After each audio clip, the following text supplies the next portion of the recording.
Hi, my name is Ivy Starnes, and I'm a gaited horse trainer in Fort Worth, Texas. Today, we're talking about patience. What is it? Why are we so scared of that word? And why do we think that we can't be that patient person? I know what it's like because that was me. I was very goal and results oriented when I first started training horses. I wanted that horse to do exactly what I wanted right now.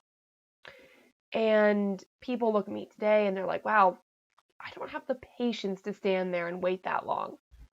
It actually, I want to get away from using the word patience because, yeah, a lot of us, we get impatient waiting at stoplights. We get impatient waiting in line. If it takes more than 1 minute, 2 minutes waiting in line, we start looking for the exit or to see if there's a shorter line. It's actually fact that in America, if we start having to wait longer than like 2 minutes, it starts to feel like an eternity. Well, I may exaggerate slightly there, but definitely we start to get antsy and looking to see if there's a shorter line. With our horses, it's not so much about patience. It's about learning to wait. It's about learning that if you want your horse to learn something, the process where they soak in the information, that process of waiting, looks like when I'm patient, but it's nothing more than waiting. And it's actually something to learn to cultivate in yourself. And it's very simple to get started. Super, super simple, but it's going to feel like a long time. So take your phone, and if you don't know how to use your phone's timer, bring an actual timer with you. You're going to go out with your horse, whether he's eating or grazing in the pasture or in his stall, and you're going to stand with him. And your goal is to stand without moving, other than breathing. You're going to try to not think about your horse too. Your goal is to stand there and listen to what's going on around you. If you're not safe, keep your eyes open. If your horse is really safe, then um, then you can go ahead and keep your eyes open. If your horse is safe, close your eyes. And just listen and just feel. If it's sunny out, feel the sun on you. If it's windy, feel the wind blowing. Today it's rainy and cold. So think about your horse and the warmth that's coming off of him. And your goal is to stand without moving for a minute, 60 seconds. Start with that. If that's too long, go 30. Or if you can go longer, do 2 or 3 minutes. This is all it is. That's all patience is waiting. So when you're working with your horse on anything, side passing, working on the gait, you want to cultivate the ability to stand there, or in this case, if you're on the horse, sit there for 60 seconds. That's it. That's all it is. You do that, and your horse is going to have breakthroughs like you won't believe. On the ground, you can learn just to stand there for those 60 seconds. Learn to move away from the horse.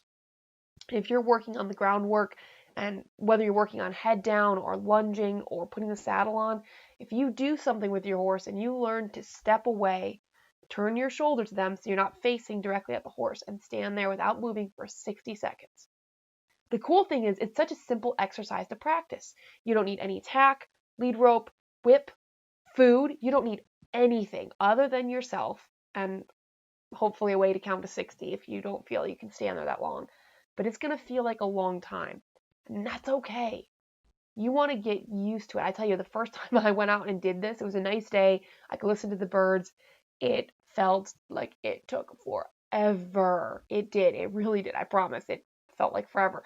But practicing that waiting for 60 seconds. So instead of using the word patience, use the word wait. Learn to wait a minute, 2 minutes, 3 minutes. Just try it. So many people, I feel, are quick to try things that make the horse's feet move. But I generally encourage you to be quick to let the horse stop and stand. Practice that. Practice that waiting and see where you get. Michelle says, perfect pep talk while she's in the 5 o'clock traffic that isn't moving. Yeah, for sure. That can happen. In that case, better hope you have a good audiobook or podcast to listen to. D. Hi from Alabama. Cheryl says, I could probably do that for hours. Well, that's great. If you have the ability to just stand there and listen, that's huge. Do that while you're training your horse. Liz says, I usually start talking or petting her. Actually, try to not touch your horse. Try to not talk to her and not pet her. The goal is to just be. As women, and I'm using a generalization, and I know that, but as women, we really want this relationship with the horse, and we're very quick to touch them and pet them. But here's some news. Not every horse likes to be touched. Now, you might have a horse that loves it, and that's great. And I have some that love it and some that don't. But you want to make sure that you can be still. That's the biggest thing, is to try to not move for those 60 seconds. And just be. Be okay if your horse walks away. Be okay if your horse comes up. Now stay safe. Don't let them chew on you and all that. But a lot of times, if you ignore them, they'll either stand there quietly or they'll just continue grazing or eating. And breathe. And then, once you start doing well with this, remember, don't pet, don't talk, be still. A lot of times our body language and even us talking to our horses is very busy, very distracting, and the horses never know when we're talking to them and when we're just moving our arms around or breathing or petting them, talking with our hands. So being still, not even petting them, not moving your hands is actually really good. And they learn that you can be quiet and still and that they'll listen to your body language a little bit better. It was a kind of an amazing transformation when that happened to me, when I actually went out there and tried it. Some of you, it is going to be easy and you're not going to have any trouble. So now, if you can do it on the ground, do it while you're training on the ground. Practice that when they do something well, as soon as they do something well, you stop and invite the horse to stand while you just stand very still.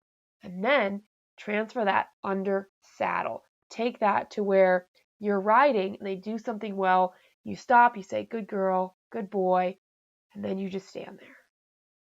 And while you're sitting, you sit there and you sit quietly. And you take a breath and you exhale so you can hear it. Be that calm center of the storm that your horse wants to be around you. And it may seem weird and silly, but a lot of us are nervous and have our energy going every direction and our focus is everywhere. And just standing still is trouble. Penny says she's waiting for the rain to stop. It is, yeah, I get it. Nina says, thank you. I deep breathe and my horse takes deep breaths too. Yes. When I'm doing clinics and riding, I try to stop and take a breath. Every time I stop and stand, I take a breath. And many times, not every time, many times, the horse will mirror that. But if you never stop and you never take that breath, you never give the horse that opportunity to relax. Cheryl says, I have lots to listen to. Owls, hawks, etc. So not boring to me.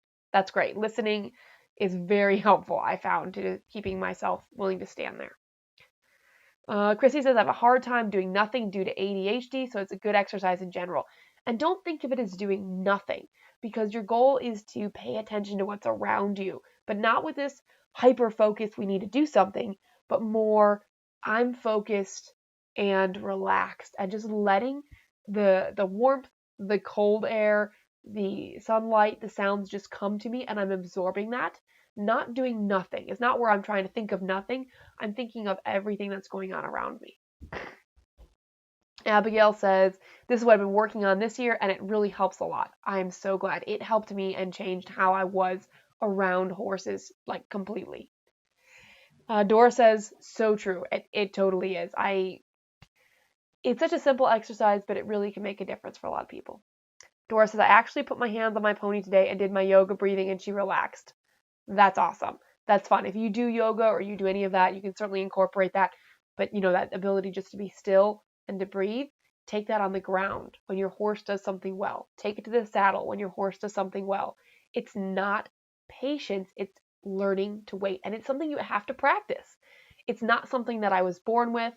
I was so impatient with my horses early on. I did things I'm very much ashamed of. And I had to learn to wait and be patient. And it's something that I'm continually working on because it's easy for me to get busy and to rush and to push my goals and agendas. Barbara says, hi from Maryland. Happy New Year. Happy New Year to everybody too. Watch for those inspirational 2021 videos to come out soon. Penny says, I imagine sending love from my heart to my horse's heart as I breathe out and then breathe in. My horse's heart to mine. I love that idea, Penny.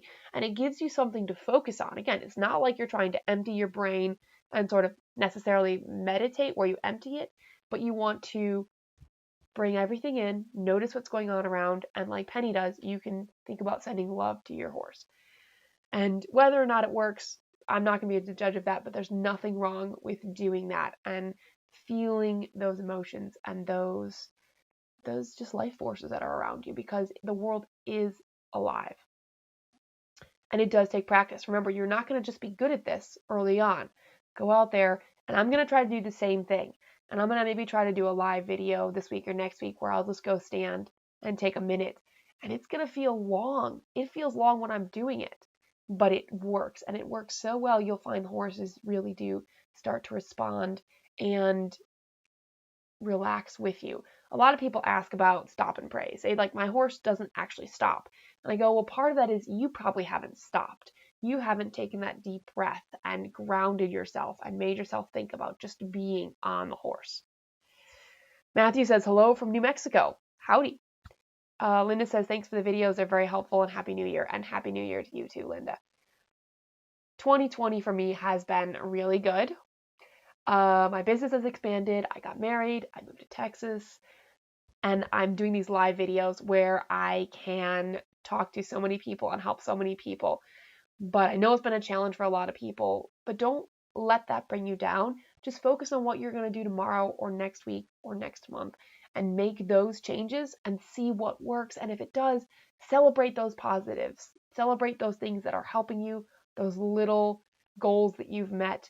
Don't set too high goals immediately, and give yourself plenty of time to work on these things. Chrissy says, I sing a song to my mare when I need her to calm. I pick a song that helps regulate my breathing and hers. Great. Any specific times to do this?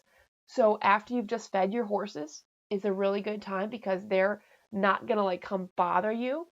Do it when everything's calm. Generally, you don't want to get run over. So if they're jumping around and running around, that's not a good time unless you're safe and you can just be like next to them.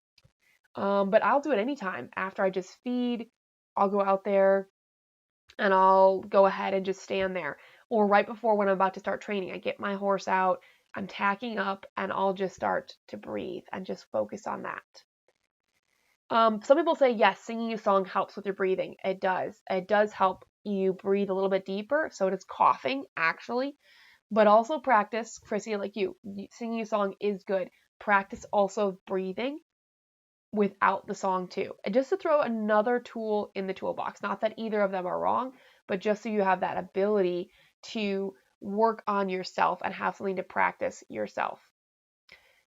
All right, let me know if you have any more questions. I have some magnets to open. I got a bunch of presents in the last couple weeks, and I haven't been on doing live videos, so I'm going to go through and just really quickly show you guys the magnets that I got. So this one is from Spokane. So some of these, like, I know where they're from, but I don't quite know who sent them. So this one is really cool. I remember visiting Spokane and visiting a friend, and really, really enjoyed it, and hope I get to go back. So here's the one from Spokane, right here, Washington. Oh, I got it right here. There we go. There, you can see it. Okay, so thank you. That one's really cool. And then this one is from Clancy's. Okay. So this one, they're in Emporium, Pennsylvania. So this one is like really local. So you can see this little town, the aerial shot that they found at their little town. So thank you so much, Christian. That's awesome. Hopefully we'll be able to do a clinic there too. We don't have it set up quite yet, but hopefully soon. This one is from Susan Farrell. She sent me this one. She just said that she really likes the training. And this one says, wherever life plants you, bloom with grace. And it's a picture of growing here. That's great. I like that. That idea that we, no matter where we are and no matter what we're learning or doing, we can do it gracefully and with kindness. And that is really important.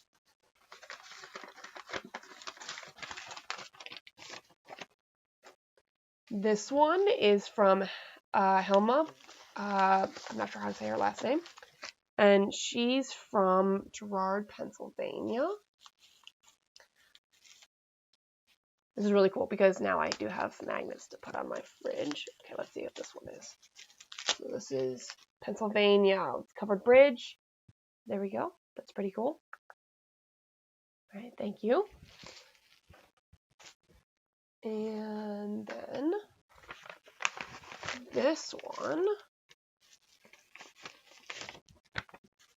has a couple.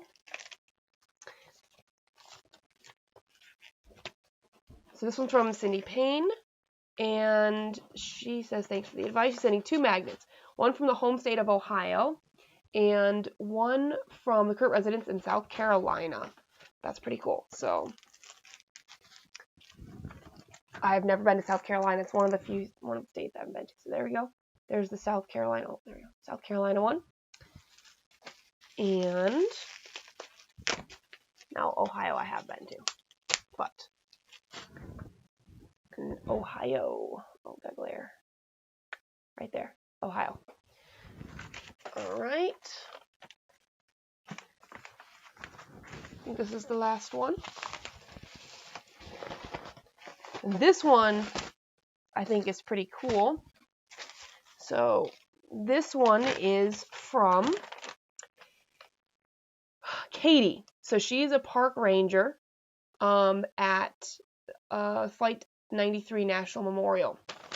So these she sent where Flight 93 went down, where the memorial is, which I've never been there. So you can see here, she's a park ranger, which is awesome. I didn't know that. And then you can see it's the Milky Way with the memorial. So I'll definitely have to meet up with her and go see that. So thank you guys so much for all those very fun magnets. This has been a really cool thing to see where everybody's from and to get the fun magnets. And go back and reply to these. Sigrid says, I always put my forehead on my mares and just relax and merge our thoughts. Awesome. Debbie says, Happy New Year. Happy New Year. Nancy says, Happy New Year. Matthew says, we'll be doing clinics in Texas in the future. Yes, we are doing a clinic just north of Dallas in March, I think. Watch for all of the flyers to come out this week. Shanna from Virginia.